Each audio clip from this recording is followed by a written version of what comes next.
இங்க ஒரு நாய்க்குட்டி பூட்டி வச்ச வண்டிக்குள்ள தண்ணி தாக்கத்துல மயக்கத்தோட படுத்திருக்கு. அது அந்த வழியா போன ஒரு அம்மாவும் பையனும் பார்த்துட்டு அந்த வண்டியோட கண்ணாடி உடைச்சு அந்த குட்டியை காப்பாத்திடுறாங்க. இப்ப கண்ணை முடிச்சது இவங்களை பார்த்துட்டு பாசமா ஓடி வந்து கொஞ்சுது. அன்னையில இருந்து இவங்களே அந்த குட்டியை வளர்க்குறாங்க. கொஞ்ச நாளே அந்த பையனும் அந்த நாயும் ரொம்ப க்ளோஸ் ஃப்ரெண்ட்ஸ் ஆயிடுறாங்க. அந்த நாய்க்கு பெயிலின் பேர் வச்சிருக்கான். இப்படியே போக போக ரெண்டு பேரும் ஒன்னாவே வளர்றாங்க.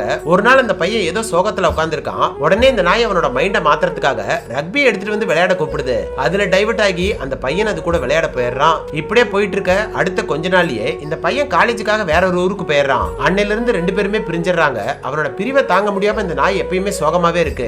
எப்ப திரும்ப வருவான் வெயிட் பண்ணி அந்த நாய்க்கு உடம்பு முடியாம போயிடுது. ஆல்ரெடி அந்த நாய்க்கு வயசாயிட்டதுனால டாக்டர் அதை காப்பாற்ற முடியாதுன்னு சொல்லிடுறாரு. கண்ணை திறந்து பார்த்தா அந்த நாயை பாக்குறதுக்காக ஊர்ல இருந்து வந்திருக்கான். இப்ப அந்த நாயை நினைச்சாலும் அவன் கூட இருக்க முடியல. அந்த நினைப்போட அவன் மடியில படுத்து இறந்து போயிடுது. ஏக்கத்தோட இறந்து போன நாய் கண்ணை திறந்து பார்த்தா ரொம்ப குட்டியே தெரியுது. இப்ப யாரோ ரெண்டு பேரும் அதை தூக்கிட்டு போறாங்க. ஆனா அதுக்கு போன ஜென்மத்தோட ஞாபகம் இப்ப நடந்த மாதிரி கண்ணுக்குள்ளே இருக்கு.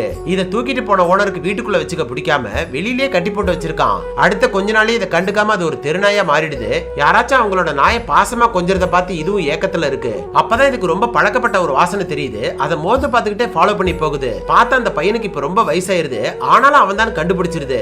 ஓடி போய் அவன் மேலேயே தாவிருது. அவனும் ஏதோ ஒரு நாய் நினைச்சு வளர்த்துக்கிட்டு இருக்கான். ஒரு நாள் அவன் சோகமா இருக்கும்போது பின்னாடி பழைய பொருள் வச்சிருக்கிற இடத்துல போய் அந்த ரக்பியை எடுத்துட்டு வந்து விளையாட கூப்பிடுது. அப்பதான் இவனுக்கு சின்ன வயசுல வச்சிருந்த பெய்லியோட ஞாபகம் வருது. அந்த பேரை சொன்னதும் இதுவும் ஆமாங்கிற மாதிரி செய்க காட்டுது. கடைசியில ரொம்ப வருஷம் கழிச்சு ரெண்டு பேரும் மறுபடியும் ஒண்ணு சேர்ந்துடுறாங்க.